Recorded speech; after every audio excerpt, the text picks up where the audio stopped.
Good afternoon, everyone. This is Ramel Calderwood with the U.S. Department of Housing and Urban Development in Washington, D.C., working with the EnVision Center's demonstration. I'm very happy for all of you to be attending this webinar this afternoon. I'm very happy to introduce our Assistant Deputy Secretary, Ben DiMarzo, who will provide some opening remarks for the webinar group. Thank you. Thank you so much, Ramel. I appreciate it. Thank you for everyone for being on today. My name is Ben DiMarzo. I'm the Assistant Deputy Secretary for HUD's Office of Field Policy and Management, which oversees the EnVision Center demonstration. I want to welcome you all to our latest installment of the EnVision Center webinars. But first, I want to thank you all on behalf of Secretary Carson for everything you're doing, all of your hard work right now, serving those who are most in need during this pandemic. Today we're joined in our webinar by the U.S. Department of Agriculture, which will help us address some of the fantastic work that they're doing to assist people during this pandemic. So we're very appreciative of USDA for being on this call. By way of background, you all know that the EnVision Center demonstration is something HUD is working on to create a network of sites that can solve the challenges of poverty by promoting self-sufficiency and helping those who are most in need. So Secretary Carson, myself, many at HUD, many at other federal agencies have visited many of your sites and are extremely impressed by the services you offer to people in your communities. So today we're happy to help promote USDA's food assistance programs and their rapid response to the coronavirus to help Americans who are in need right now. So without further ado, I do want to turn it over to today's presenter. We're very pleased and honored to have Ann DeCicero, the Chief of Staff for the Office of Food, Nutrition, and Consumer Services at the U.S. Department of Agriculture. Ann, I'd like to hand it over to you. Thank you very much. Again, I'm Ann DeCicero, Chief of Staff for the Deputy Undersecretary for Food, Nutrition, and Consumer Services, and Brandon Lips, our Deputy Undersecretary, sends his best to all of you and thanks you for all that you're doing. It's really great to be connected with the EnVision Centers. It was something that we had on our list prior to the pandemic, and working with all of you, and hope that this will continue well beyond. We have a very exciting employment and training program, when we start to transition back to what is our normal life. But in the meantime, I appreciate the opportunity to be able to share with all of you all the things that we have going on at USDA at the Food and Nutrition Service to help families get through this current time and as a launching pad going forward. So the mission at the U.S. Department of Agriculture is to do right and feed everyone, and we take that mission very seriously. We are committed to helping families, especially in times of need. There we go. Sorry, getting used to the technology. Especially in times of need, and making sure that our children and our families have access to food and a nutritious diet. The FNCS mission area oversees the Food and Nutrition Service, FNS, which administers 15 nutrition assistance programs spanning over $1 billion annually that leverages Americans' agricultural abundance to ensure children and low-income individuals and families have nutritious food to eat. Our programs are ultimately operated by states and local providers who we know are facing challenges that they couldn't have even imagined several months ago. Speaking of that, our team has been working across our 15 nutrition programs to provide as much flexibility as possible. And so we've provided over 1,500 program flexibilities to our programs, and we are posting them in real time up on our coronavirus website. So if you ever have any questions about, can a program do this, or can it do that, or what's going on in my state, we have a beautiful map of the country. You can click on your state where you are, and so that can be found at, you can either go to our FNS page, fns.usda.gov, or /coronavirus, so it'll take you straight there. There's a lot of information on that page. It's mostly for sort of program operators. We also have a sort of a private site called Partner Web where program operators and states can go to. So this is a good mix of sort of outward-facing materials so that you can see what we're up to and what flexibilities are available in your area. And most of our programs, like I said, they're administered by states, so states request flexibilities from us, and then we seek to provide them. So our team is working through all of those requests, like I said, and as you'll see on the website, we've been rolling out guidance and templates so that states may utilize these flexibilities. We use templates so that they can speed the process at which we can approve and reduce the burden on local providers. And as states identify new challenges and needs, we are developing new templates and new guidance that we clear through as quickly as we can. We believe that we've hit sort of the frontline needs, and now we're getting sort of to secondary and tertiary needs for those frontline service providers. Before I go into sort of program specifics, I just want to run through a few highlights of where we have been spending our time and what we're doing.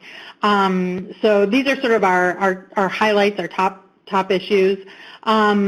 Last week we announced that we've increased SNAP purchasing power by 40% and by providing maximum benefits to all households. So every household that receives SNAP benefits is now getting the maximum allotment for their household size. Households who were maybe not working before were already getting the maximum, but for those households that had other sources of income, especially sources of income that may not be available anymore, we've gone ahead and proactively maxed out everyone's benefits. And so that's provided 40% more in benefits to households who are receiving SNAP. We've provided more than 227 million pounds of food, valued at about $250 million through our Emergency Food Assistance Program, or TFAP, and then we have another $850 million in the pipeline that came through the most recent bills.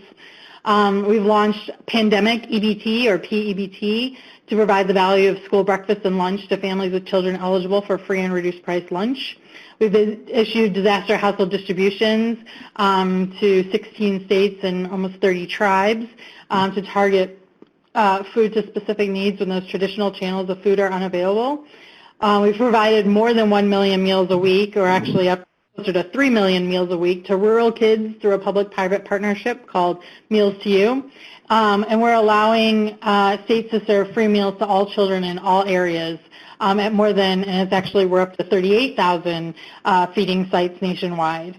And then we've also been rolling out expansions to our online pilot for SNAP. So for households who are eligible for SNAP, they can use Amazon and Walmart and a couple other smaller retailers to purchase groceries online. And right now we've approved 16 states, which covers about half the SNAP population. States are rolling that out in waves. And I'll talk more about these things, but if anyone says, like, what is USDA doing? This is sort of our highlight reel of what we've got going on. So first I'll start with SNAP. So SNAP is probably the program that you think of us most for, which is the Supplemental Nutrition Assistance Program. It provides value onto an electronic benefit card that swipes, and then they can purchase items at the grocery store. SNAP is intended to allow the purchase of items that can be prepared at home. It cannot be used for like prepared food items. It's for those groceries. Doesn't allow the purchase of alcohol and things like that. And so it is our primary program. It is spending out of our agency, out of the Food and Nutrition Service.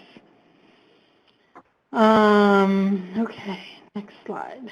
So one of the big questions we get in the SNAP program, we do for individuals who do not have children, who are between 18 and 49, they usually have a 3-month limit on the amount of time that they can receive SNAP if they are not working or preparing for work 20 hours a week. And so as part of this emergency and the legislation and the Families First Act, it did away with that time limit for the duration of the public health emergency. So we put out a self-executing memo out to states to suspend that time limit, so because jobs are not available and training is not available during this time.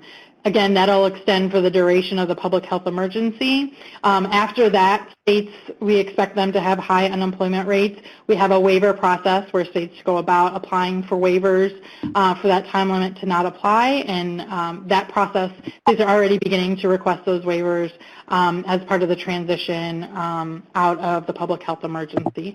But for now, if anyone asks if there are time limits, if there are work requirements in SNAP, that has all been suspended right now. Moving on.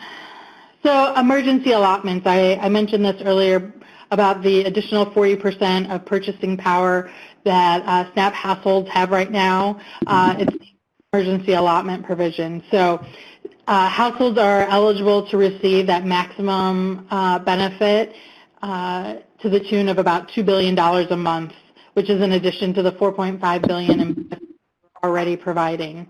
As you can see on the right-hand side of the slide, it indicates what those maximum amounts are for those households. Again, that is provided on an EBT card for households to use each month. Had to come in and apply and indicate to us that they wanted to do this, and we do have all 50 states plus the 3 territories that are eligible, including the district, have come in and are administering this this additional benefit. It gets added on to their monthly benefit amount, so they see the max show up. And this is eligible through the period of the public health emergency, so states will be coming in each month to say, yes, I still qualify, and yes, I'm going to continue to pay that max to individuals in my state. Back if there's somebody on the line who wants to mute their phone. Moving on. So, as you would probably expect, we're seeing a lot of an increase in applications into the SNAP program for households who have lost their jobs or had a change in their economic circumstances.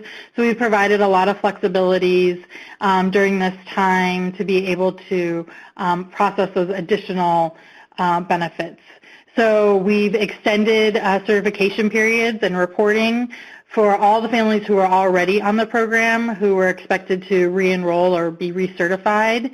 And so we've kicked all of them out for 6 months, kicked their recertifications out for 6 months. So those will come due later this fall.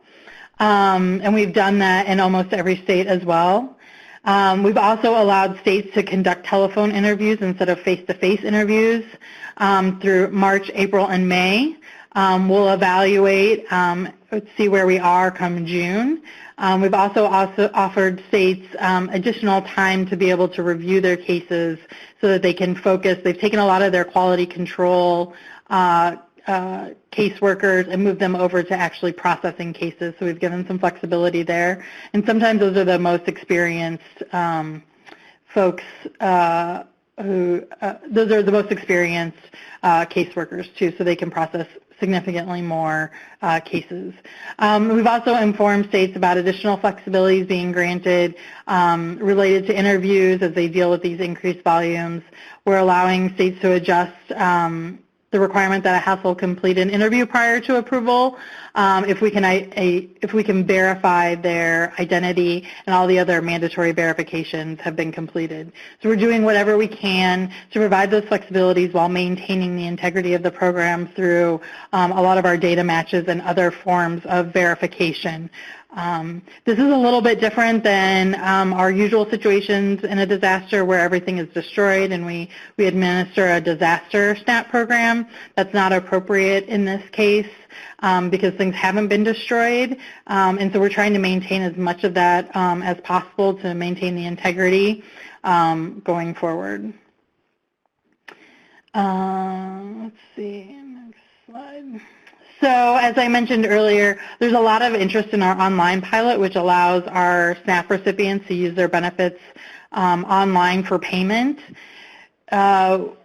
the pilot allows them to use it at retailers such as Amazon and Walmart and other grocery stores.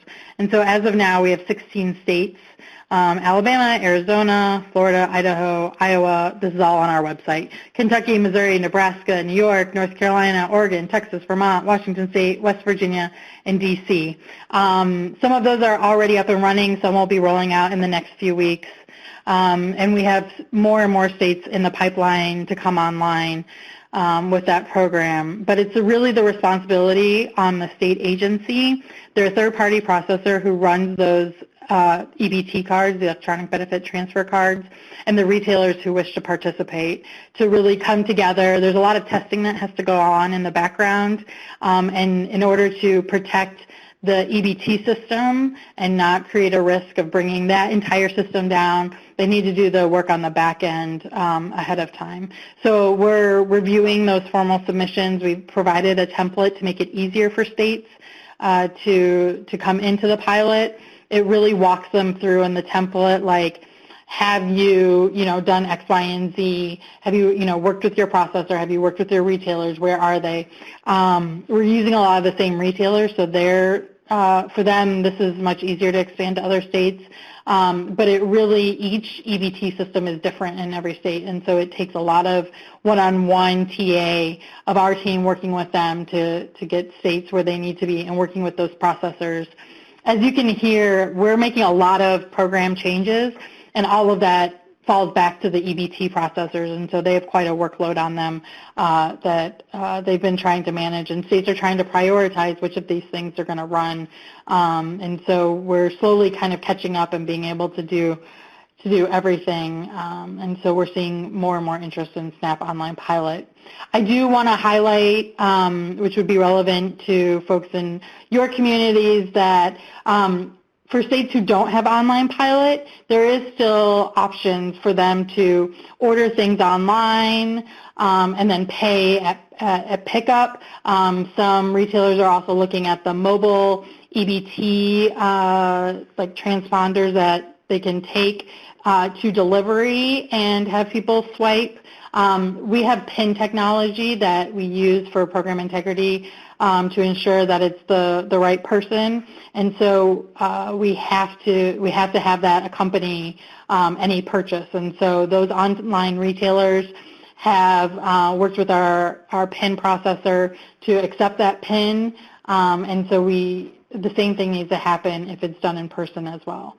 So we think a lot of retailers have been very creative to try to make this work. They're also very overwhelmed by the demand on online grocery ordering. We also want to highlight that as in normal times, not just under COVID, individuals have the opportunity to assign an authorized user to their EBT card. A lot of seniors and the disabled use this option to allow someone else to grocery shop for them. I do want to caution, though, that SNAP benefits cannot be used for delivery. And so part of the online purchase is that either in the case of Amazon, if you purchase a certain amount of money, there's no delivery fee. But if there is a delivery fee, those online processors ask for a second form of payment. So that could be a TANF benefit, that could be some other cash or cash equivalent to be able to pay for the delivery fees on that. And so that is a limitation of our benefits. But in some cases, there isn't a delivery fee if you purchase, X amount or other methods of including that in the cost. All right.